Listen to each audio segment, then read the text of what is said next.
I'm a director and speaker of Internet Marketing Whiz Kids and Business for Life. Business for Life is our limited company.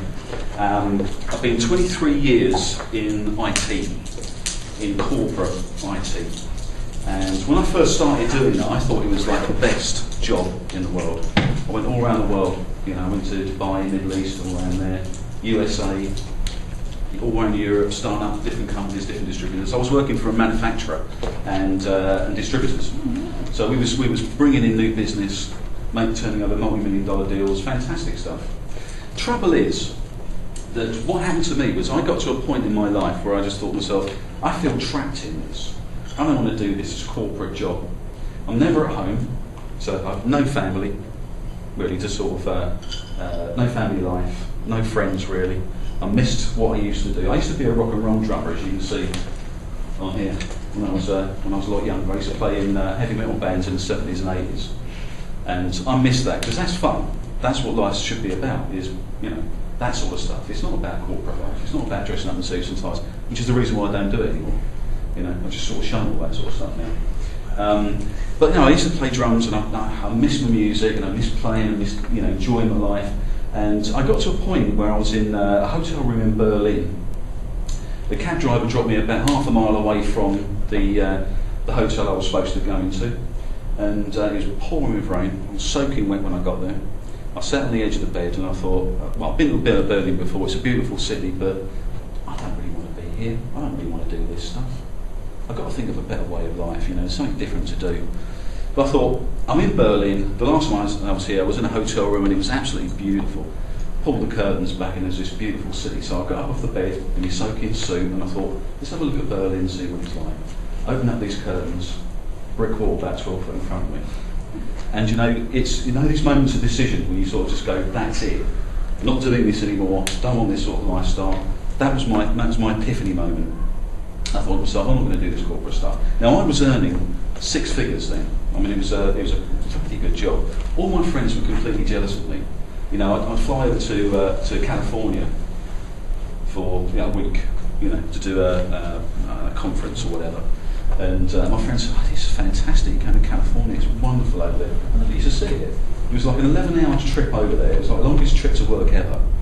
And then I'd go into a hotel, then to a conference room, then back into a hotel, then into a conference room, then into maybe go and see a distributor or something like that. And then bugger a phone again. And I was sort of thinking, this is no life. It sounds fantastic, it sounds very, very glamorous, but to me it was no life. So that's when I decided I was going to stop doing this. So I did what every sensible person would do. As soon as I got back to England on the Monday morning, I went in there and took my notice in. Handed my notice in to my boss, who was a little bit shocked, to say the least. As I say, I was earning some good cash in that business. So I decided just to stop doing it, and that was around about 2000, 2001 maybe. Something like that. What I decided to do was have a look round, because I had a little bit of money, I wasn't going to go hungry. So I had a little bit of cash in the bank, but I thought, why don't I look round for a different way of life, a different thing to do? And one of the things that came up, which is the reason why I'm here, I guess, is because that one thing that came up was property. I became a property investor around about 2001. Started trying to buy property. Found it very difficult because there was no property sources around at that point, no real ones. There were people who said, I'll try and find you a property. Couldn't do it, no one had ever done it before. It wasn't exactly the sort of thing that people were doing. So I had to find a way of getting some property, finding deals. And so I decided, with my IT background, I'll stick a little website up maybe, just to see what happens. Stick a little website up, put a picture on there, put some text on there, and just see what happens, see if anybody calls me. I only put a phone number, I didn't even have a data capture box on there. Put a little phone number on there, and I got a few phone calls. Now I only got about 3 or 4 a week. But I thought to myself, this is pretty good, 3 or 4 a week. People want to sell their property and they need to sell them pretty quickly. And I bought a couple of good deals. I thought, this is not bad at all. So what I tried to do, I thought, I can't buy all these. Now it's only 3 or 4 a week, and some of them are rubbish. Some of them, dropped out and stuff like that. As usual, the usual attrition that comes with any sort of business, any deals. Some of them dropped out, but there was at least one a week that was pretty good. Now I didn't even want to buy one a week. I wanted maybe one a month. I'm not. Although I was a property investor, I was a virgin property investor. I didn't really know what I was doing. I I had some good broker friends. I had a couple of good people who helped me with the legals, but all I knew is it was, it's worth that. I can buy it for that, so it'd be a deal. I know somebody says that. So it's a bit of an in-joke. One of our property friends, that's his catchphrase. But that's true. I knew it was going to be a deal. So I knew I could buy property below market value. And this is even before that term really came into being, below market value, BMV deals. So I started buying a couple of these things. And I didn't want to keep them, so I sold a few, and I made a few quid with that way. And I thought, this is actually quite good. This is better than dressing up in a suit and getting into work for 7 o'clock in the morning and coming home at 11, which is what I was doing in the corporate lifestyle. So I started doing that, and these little websites sort of grew a little bit, and then I used to do ones for other people, and they quite liked them, so I started selling them. And I thought, this is not quite a nice little lucrative bit of business as well.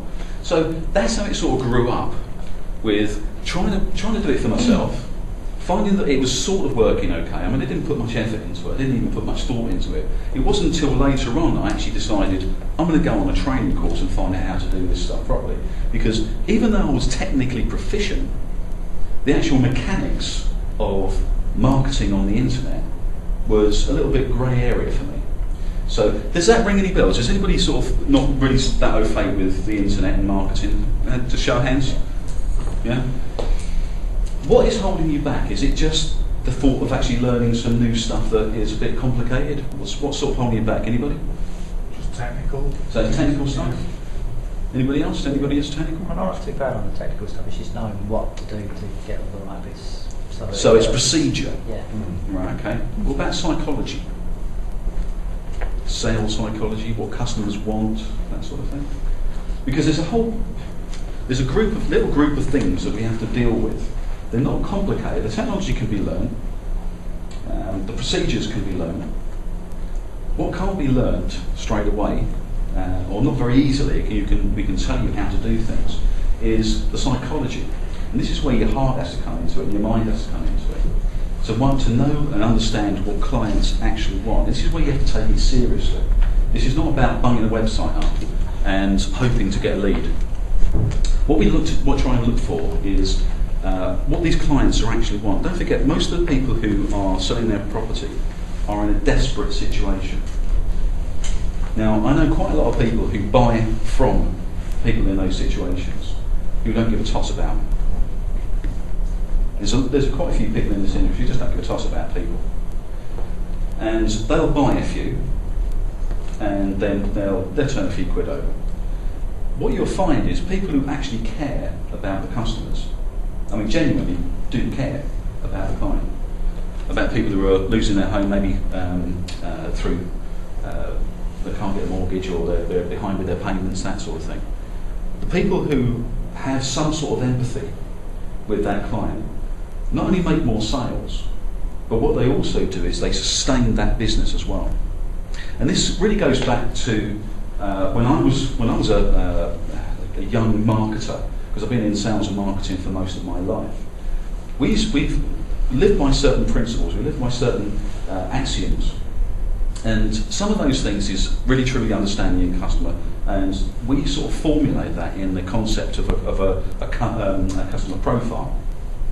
But you need to know who they are, and you need to know who these people are genuinely, where they're coming from and what their problems are when you want to get leads from them. Because without that, what you'll do is you can go through the motions. And I'm going to show you some of the background, the technical background, because I know that a lot of people sort of freak out at the technical stuff. So what I wanted to do tonight was to really try and immerse you a little bit in the technical. Because if this is boring, then you're not going to be able to get anywhere with it. If you go, actually this is quite interesting, I think I could do this, then you can get on with it. So I wanted to expose you to some of the technical stuff behind this, because it's not that scary, you know. It may seem like it, and I've got one diagram which you're going to freak out. I guarantee you're going to freak out, because you're going to look at it and go, oh my God, no way am I ever going to do that. Hopefully within about 20 minutes of seeing that, you're going to go, that's easy, I understand it, and that's what I want to try and go over with you tonight. If you can get to the point where you think, I could probably do this, then we've stepped over a hurdle. What you'll be able to do then is to create lead generation websites which drop leads into your mailbox on autopilot.